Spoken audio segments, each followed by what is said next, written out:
श्री स्वामी समर्थ, श्री स्वामी समर्थ, श्री स्वामी समर्थ, श्री स्वामी समर्थ। आज आहे संकष्टी, श्रावण महिन्यातली अंगारकी संकष्टी। आजच्या दिवशी श्रावण महिन्यातली संकष्टी ही 10 वर्षानंतर आलेली आहे। आज गणपती बाप्पा आपल्यासाठी कोणता संदेश घेऊन आलेले आहेत आणि तुम्हाला काय सांगत आहेत हे आपण बघणार आहोत। एनर्जी खूपच छान आहे, एकदम कार्ड्स इतके आलेत। Queen of pentacle, 5 of pentacle, 2 of wands, the magician, king of wands, 8 of pentacle, 3 of swords, the fool, 8 of wands. 8 ची एनर्जी डबल आहे, त्यामुळे आधी मी तुमची एनर्जी तुम्हाला सांगते। एनर्जी कॅमेऱ्यात दिसत आहे का तुम्हाला? बघा, थोडंसं खाली घेते म्हणजे तुम्हाला व्यवस्थित एनर्जी दिसेल। तर मी तुमची एनर्जी पहिला पिक करते। आज अंगारकी संकष्टी आहे, त्यानिमित्त तुम्हाला गणपतीरायाने तुमच्यासाठी कोणता संदेश तुम्हाला किंवा तुम्हाला कोणत्या पॉझिटिव्ह गोष्टी तुमच्यापर्यंत पाठवलेल्या आहेत किंवा तुम्ही काय केले पाहिजे, काही नाही केले पाहिजे। येणाऱ्या काळात आता गणपती बसतो आपल्याकडे, गणपतीचा मोठा आपल्याकडे उत्सव साजरा केला जातो आणि श्रावण महिन्यात हा अंगारकी संकष्टी येणे खूप चांगली गोष्ट आहे। त्यामुळे आपल्याला आता इथे साक्षात आपले गणपती बाप्पा तुम्हाला काय ब्लेसिंग्स देत आहेत हे आपण बघणार आहोत। कुणाच्या तरी आयुष्यात असं दुःख, टेन्शन, आजाराचे पण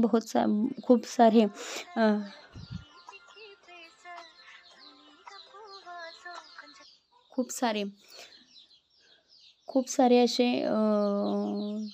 त्रास असे दिसत आहेत। कोणतरी असं आहे की त्या आजाराला खूप त्रासले आहेत, खूप टेन्शनमध्ये आहेत, खूप त्यांना आजार जास्त दिवसापासून त्यांना आहे। कोणाला 5 दिवस, कोणाला 5 वर्ष किंवा तात्पुरते कोणाला थंडी तापसुद्धा आलेला आहे, असं ह्या एनर्जीमध्ये दिसत आहे। आजाराची पण लक्षणे ह्या दिसत आहेत। कुणाचं तरी असा स्वप्न आहे, कुणाची तर अशी इच्छा आहे की त्यांनी खूप मोठी स्वप्न बघितलेली आहेत, पण ते त्यांचे ड्रीम कंप्लीट होत नव्हते। त्यांचे ते ड्रीम त्यांच्याजवळ होते, त्यांना त्यांचे स्वप्न खूप आहेत, पण त्यांचे ते स्वप्न पूर्ण होण्यासाठी कोणताच मार्ग नव्हता। फक्त ते त्यांना एकच डोक्यात होतं की आपलं हे स्वप्न आहे, आपण हे करायचं आहे, आपल्याला हे एवढं आपल्या आयुष्यात हवं आहे, एवढंच त्यांचं स्वप्न होतं।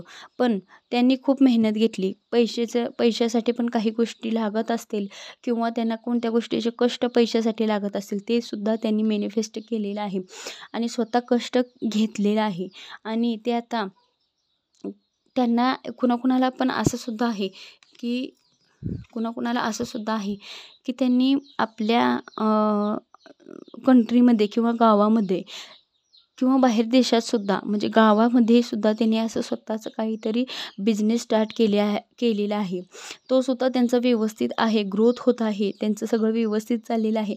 पण त्यांना नवीन अजून काहीतरी वेगळं करायचं आहे। त्या बिझनेसच्या नंतर अजून काहीतरी करणं त्यांच्या डोक्यात आहे किंवा त्यांना असं वाटतंय की एकावर आपण अवलंबून राहून चालणार नाही, अजून एक जोड व्यवसाय म्हणून काहीतरी आपल्याकडे असावं, असं कुणाला तरी वाटत आहे। कुणाच्या शेतीमध्ये कुणाचा तरी व्यवसाय चालू असेल, त्याला जोडून अजून तुम्हाला काही गोष्टी करायच्या असतील, कुणाच्या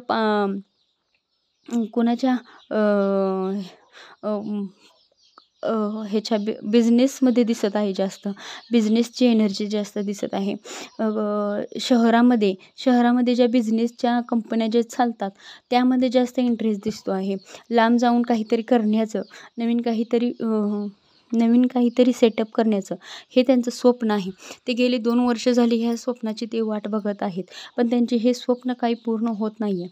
पण कुणाकुणाला अजून लव लव लव लव अफेअरसुद्धा दिसत आहे इथं. लव अफेअर, थर्ड पार्टी सिच्युएशन दिसत आहे. लव अफेअर दिसत आहे.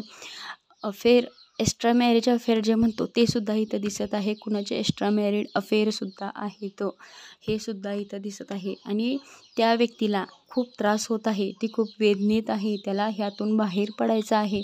किंवा ह्यात एखाद्या आपल्या स्वतःची एखादी व्यक्ती थर्ड पार्टी सिच्युएशनमध्ये अडकली असेल, ते सुद्धा एखाद्या व्यक्तीला सहन होत नाही आहे, कंट्रोल होत नाही, त्यांना खूप मनस्ताप होतो आहे, त्यांना खूप वेदना होत आहेत.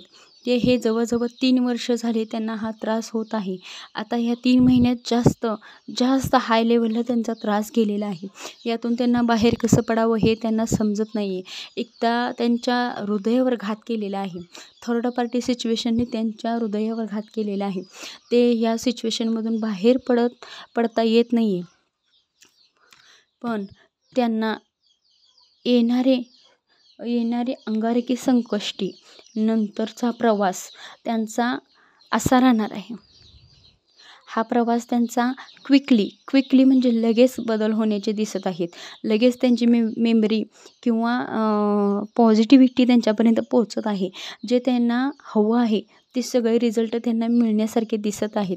एक नवीन मागचे काही गोष्टी संपून शून्याला 1 जोडल्यानंतर जो 1, 2, 3 असा प्रवास जो सुरू होत असतो अंकामध्ये, तसाच तुमच्या आयुष्यातसुद्धा ज्यांच्या आयुष्यात शून्य व्यक्तिमत्व सुरू आहे त्यानंतर पुढं आता त्यांची न्यू बिगिनिंग, नवीन काहीतरी परमेश्वराने त्यांच्यापर्यंत पोचवलेलं आहे. आणि क्विकली तुमच्यात बदल होणार आहेत. आणि तुम्ही त्याच्यासाठी तयार होणार आहात. तयार असे नाही होणार आहात, साधे सिंपल तुम्ही तयार नाही होणार आहात.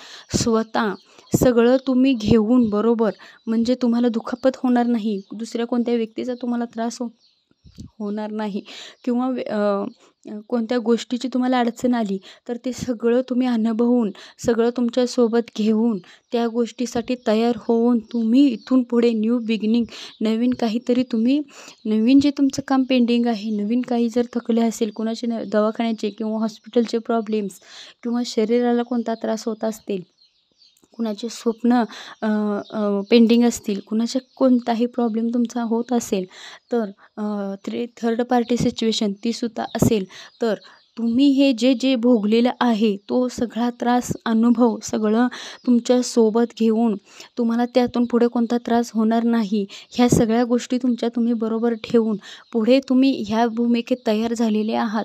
त्यामुळे इथून पुढे तुमची न्यू बिगिनिंग, द फूल म्हणजे तुमच्या आयुष्यात जे होणार आहे त्या सगळ्या गोष्टी पॉझिटिव्ह घडणार आहेत. आणि ती एनर्जी तुमच्याकडे क्विकली येत आहे, पटकन येत आहे, आणि त्याला वेळ जाणार नाही आहे. ते लगोलग तुमच्या मागोमागे येणार आहे. तुम्हाला सुद्धा समजणार नाही हे असं कसं झालं. स्वप्न जसं आपण बघतो त्या रीतीने हे तुमच्या आयुष्यात स्वतःहून एक एनर्जी पिक करणार आहे, एक नवीन संधी तुमच्या, आणि हे लवकरच घडणार आहे. आणि हे एंजल्स आहेत. हे साक्षात परमेश्वराने तुमचा कर्म बघून, तुम्ही जे सहन केलेलं आहे, तुम्हाला ज्या वेदना झालेल्या आहेत, तुम्हाला जो त्रास झालेला आहे, तो त्रास बघून परमेश्वराने हे आपल्याजवळ कनेक्ट करून, हे परमेश्वराने हा एंजल तुमच्यापर्यंत पोचवून, ह्या प्रेमाचा कप भरलेला हा व्यक्तिमत्व तुमच्यापर्यंत पोचवलेला आहे. तुम्हालाही आता कोणत्याही गोष्टीचं दुःख मनात साठवून ठेवण्याची गरज नाही. आणि तुम्ही जे नाराज भूमिका होती, तुम्हाला स्टक भूमिका झाली होती, तुमचे स्वप्न जे थांबलं होतं, ते पुढं जात नव्हतं, कुणाचे थर्ड पार्टी सिच्युएशन होती, ते पूर्णपणे, आणि हॉस्पिटल किंवा तुमच्या शरीराला कोणता त्रास असेल, किंवा आणि काही तुमच्या गोष्टी असाल, किंवा बिझनेससाठी कोणाच्या काही, ह्या सगळ्या गोष्टी इथं दिसत आहेत, त्या सगळ्या तुमच्या या क्विकली म्हणजे एकदम फास्टमध्ये सगळ्या कंप्लीट होताना दिसत आहेत. आणि ही एनर्जी घेण्यासाठी मी अजून सांगते तुम्हाला, ही एनर्जी घेण्यासाठी फक्त तुम्ही बघत जाऊ नका, ह्यामध्ये इतके ॲक्शन घेत जावा की हे मी करणार, आणि हे माझ्यासाठी आहे, हे परमेश्वराने माझ्यासाठी पाठवलेलं आहे. हे जर तुम्ही मॅनिफेस्ट केलं तरच ही एनर्जी तुमच्यापर्यंत मॅच होणार आहे, तुम्हाला पिक होणार आहे. तुम्ही ह्यामध्ये पुढे जाणार आहे. जर असं वाटलं की हां, बघितले ना आपण, इथे सोडून द्यायचं, असं काही होणार नाही. जर निगेटिव्हिटी एनर्जीमध्ये तुम्ही ज्या आधीच्या एनर्जीमध्ये तुम्ही स्टक राहिला, तर ही एनर्जी तुमच्यापर्यंत पोहोचणार नाही. तुम्हाला ह्या एनर्जीपर्यंत पोहोचायचं असेल, तर तुम्हाला स्वतः ही एनर्जी स्वतः ॲब्झॉर्ब करायला लागेल. तुमच्यापर्यंत खेचवून घ्यायला लागेल. तुम्हाला ती एनर्जी परमेश्वराला जे आपण प्रार्थना करून जी परमेश्वराला एखादी गोष्ट आपण मागत असतो, ती हे मागून तुम्हाला परमेश्वराने एक जिद्द मनात धरून हे केलं, तर तुमच्यापर्यंत हे सक्सेस आणि थर्ड पार्टी सिच्युएशन जास्त खूप त्रास झालेला आहे, वेदना झालेल्या आहेत, ह्या सर्व बाहेर काढण्यासाठी क्विकली तुमच्या आयुष्यात बदल होण्यासाठी तुम्ही तयार व्हायचंच आहे. हे डिसिजन तुम्ही घ्यायचाच आहे. असं जर म्हणाल तुम्ही आत्ता या क्षणी जेव्हा तुमच्यासमोर हा व्हिडिओ येतील, तेव्हा जर तुम्ही हे जर ठरवलं, हे जर याच्यावर तुम्ही राहिलात, तर 100% तुमच्या आयुष्यात बदल हा नक्की होणार. आणि जेव्हा तुम्ही हा व्हिडिओ बघितल्यानंतर तुमच्या स्वतःचे एक दुःख म्हणून ह्या कमेंटमध्ये तुम्ही सांगशीला की हा हो परमेश्वरा, माझे हे दुःख आहे, तुम्ही तुमच्याजवळ घ्या आणि मला ह्या एनर्जीमधून बाहेर काढा. एवढं जरी तुम्ही सांगितले, तरीसुद्धा ही एनर्जी तुमच्यापर्यंत पोहोचते आणि परमेश्वरापर्यंत साक्षात ती एनर्जी परमेश्वर त्यांच्यापर्यंत घेत असतो. असं समजू नका हा व्हिडिओ आहे, बघितला, मला मॅच झालं, इथं सोडून दिलं, असं करू नका. यासाठी ही मेहनत नाही, ह्यासाठी तुम्ही इतका वेळ काढून हा व्हिडिओ बघत नाही. एवढंच कारण आहे की तुम्हाला तुमच्या आयुष्यात काहीतरी नवीन दुःख जे आहे, दारिद्र्य जे आहे, कोणाला कोणताही त्रास असेल, तो संपून तुम्हाला एक नवीन काहीतरी सुरुवात व्हावी, ही एनर्जी तुम्हाला पिक व्हावी, हे तुम्हाला करणं गरजेचं आहे. आणि चॅनलला सबस्क्राईब करा, जेणेकरून हा व्हिडिओ पटकन तुमच्यापर्यंत पोहोचून जाईल. ठीक आहे, थँक्यू.